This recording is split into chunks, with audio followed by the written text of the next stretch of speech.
जोगिया ने ढूंढत जुग भया, जोगिया टेढ़िया न पाया। जोगिया ने ढूंढत जोग भया, जोगी अकेलिया न पाया। जा देखूं जा राजवी, सबके संग माया। जा देखूं जा राजवी, सबके संग माया। आरा समझाते हैं जोगी के लिए ढूंढते ढूंढते जोग बीत गया। और जोगी जो वास्तव में प्रभु नाम का जिसको प्रेम है, जिसको इश्क है नाम से, वो नहीं मिला। लाखों करोड़ों में कोई मिलता है।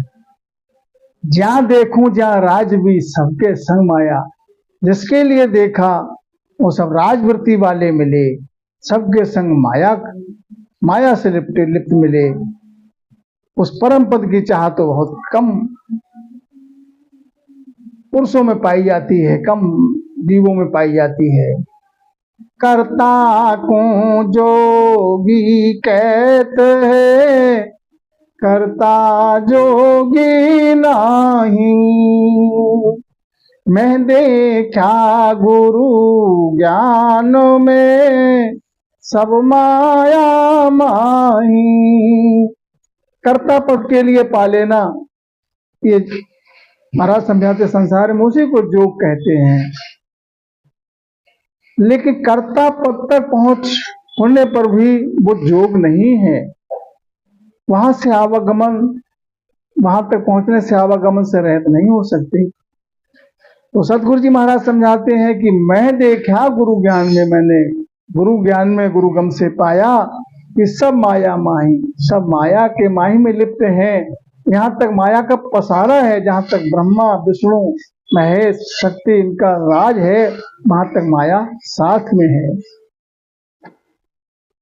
पार ब्रह्म को जोगी कहते हैं, अविनाशी न्यारा। पार ब्रह्म को जोगी कहते हैं, अविनाशी न्यारा। मैं देखा गुरु ज्ञान में, माया मूल विचारा। मैं देखा गुरु ज्ञान में, माया मूल विचारा। अब आगे महाराज समझाते हैं कि संसार में कुछ ज्ञान पार ब्रह्म की पहुंच जिसकी हो जाती है उसको मानते हैं। पार ब्रह्म में मिल गए तो कहते हैं ये है जोग।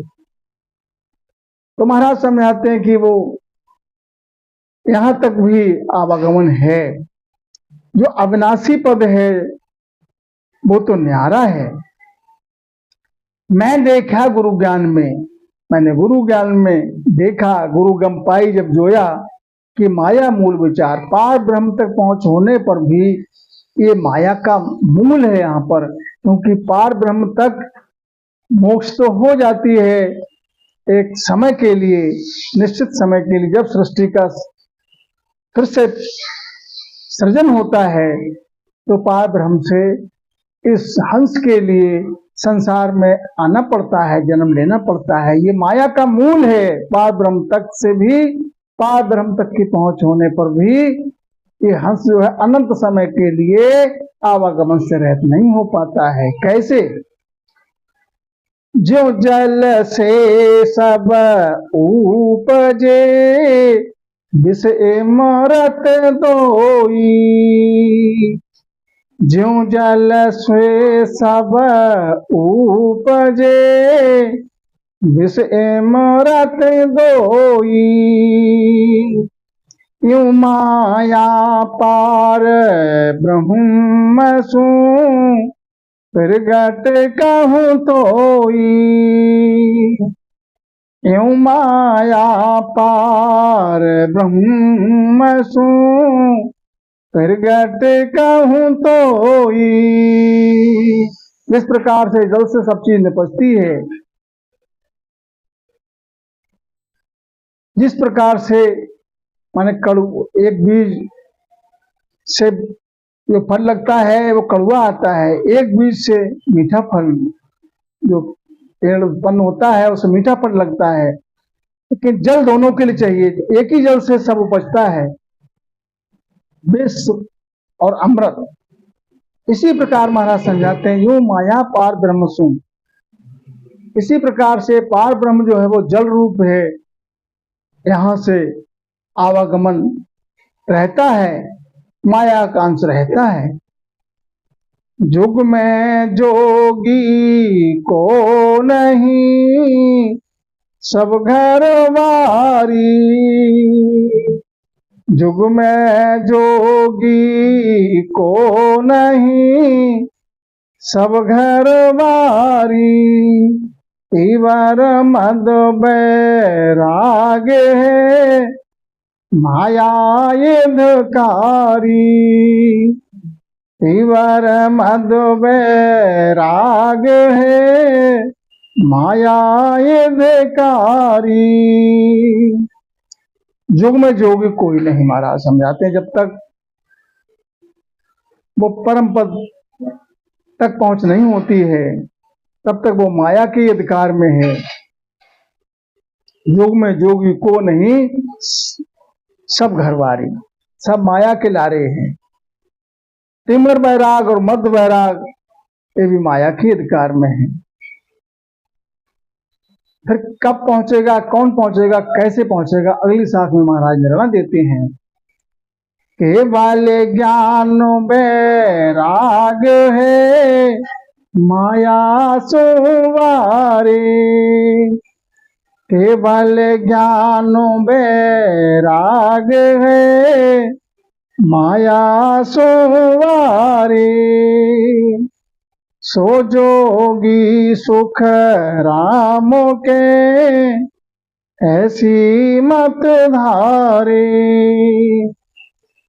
सो जोगी सुख राम के ऐसी मत धारे। केवल ज्ञान जब प्रकट हो, केवल पद घट में प्रकट हो, ज्ञान बैराग हो, एक माया का बैराग है, उसने तीव्र बैराग मद बैराग ऊपर साथ में बताए महाराज ने। केवल पद घट में प्रकट हो, ज्ञान बैराग हो जाए पद रूपी, तो वो माया रूपी पद से तब बाहर होता है हंस। तो संसार में जोगी उसी को माना है महाराज ने, तो तुलसी महाराज ने ऐसी मत धारे, ऐसी मत धारे, कैसी कि केवल ज्ञान बैराग रे, केवल ज्ञान बैराग से ही उसको प्रेम हो तो वो माया से बाहर है। और उसको जिसके केवल पद घट में प्रकट हो गया, केवल बीज घट में प्रकट हो गया, निज नाम जागृत हो गया, तो वो हंस को अवश्य पार जाएगा, वो अवश्य परम पद में मिलेगा। कैसे? जिस प्रकार से कोई फांसी का फंदा गले में डाल लेता है, जब तक फांसी का फंदा गले में डालता है ये क्रिया होती है, और फांसी फंदा डालने के बाद अगर वो चाहे तो बचना चाहे कि मैं इससे अब निकल जाऊं, तो वो फांसी का फंदा नहीं छोड़ता है। ऐसे ही वो केवल का बीज और केवल पद जब घट में प्रकट हो जाता है तो इधर फांसी का फंदा मार के छोड़ता है, और सतगुरु जी महाराज का जो सत शब्द है वो तार के ही छोड़ता है, बीच में छोड़ता नहीं है। बोलो राम जी राम महाराज।